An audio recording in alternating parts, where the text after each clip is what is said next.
आखिर कब तक तुम यहाँ पड़े रहोगे? कहीं दफा क्यों नहीं हो जाते?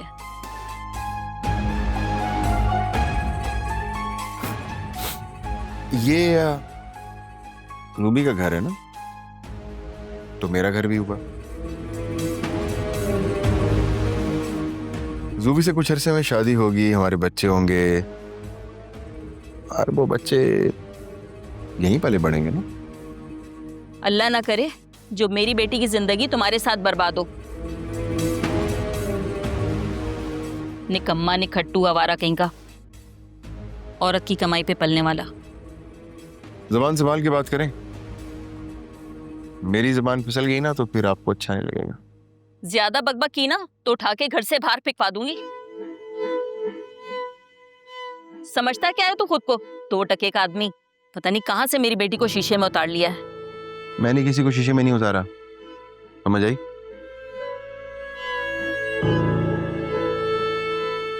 आपकी बेटी मोहब्बत करती थी मुझसे, मुझे कॉल्स करती थी, दोस्ती कर लो मुझसे, मोहब्बत करती हूं तुमसे, समझ आई?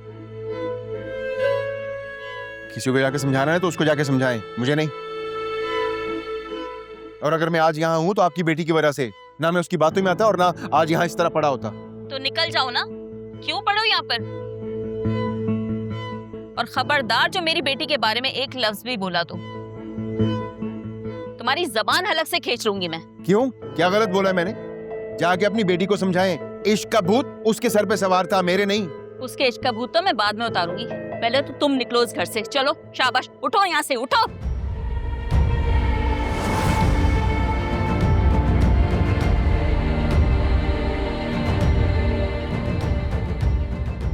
मुझे घर से निकालेगी।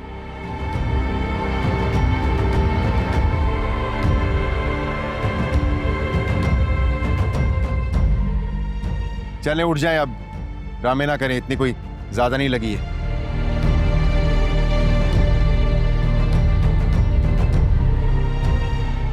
अरे उठ जाओ ना भाई, जूबी आएगी तो उसे लगेगा मैंने कुछ कर दिया।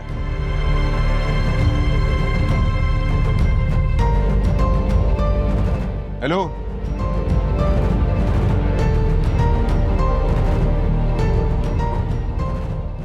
उठ जाओ अब।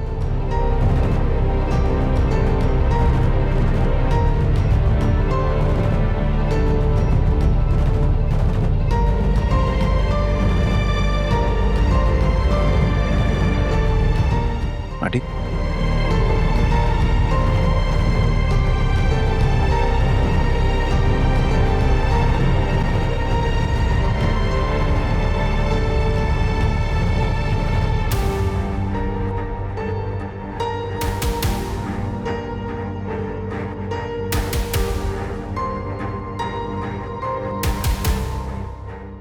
उठे।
फिर क्या करना चाहिए बेटा?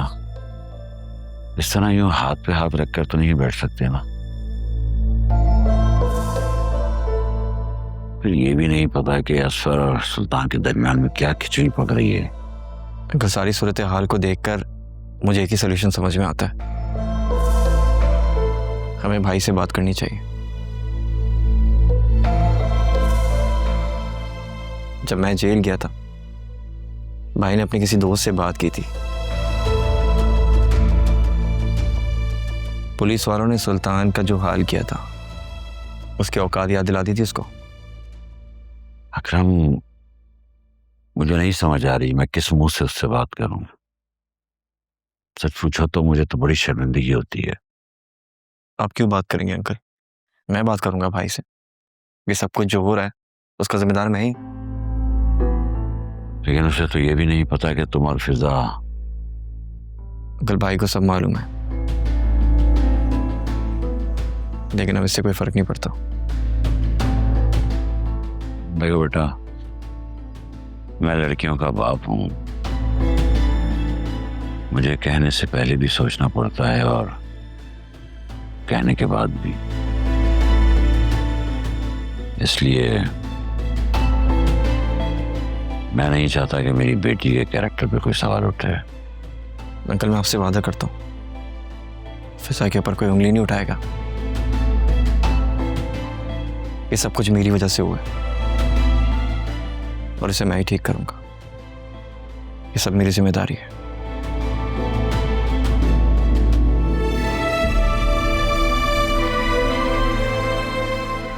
तुमने मेरे दिल का बोझ हल्का कर दिया।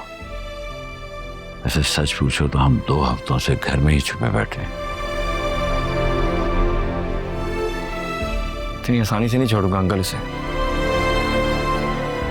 उसकी वजह से मैंने अपने घर वालों का एतमाद, फिजा को और अपने घर वालों के खून पसीने के पैसों को खोया है। चैन से नहीं बैठने दूंगा उसे।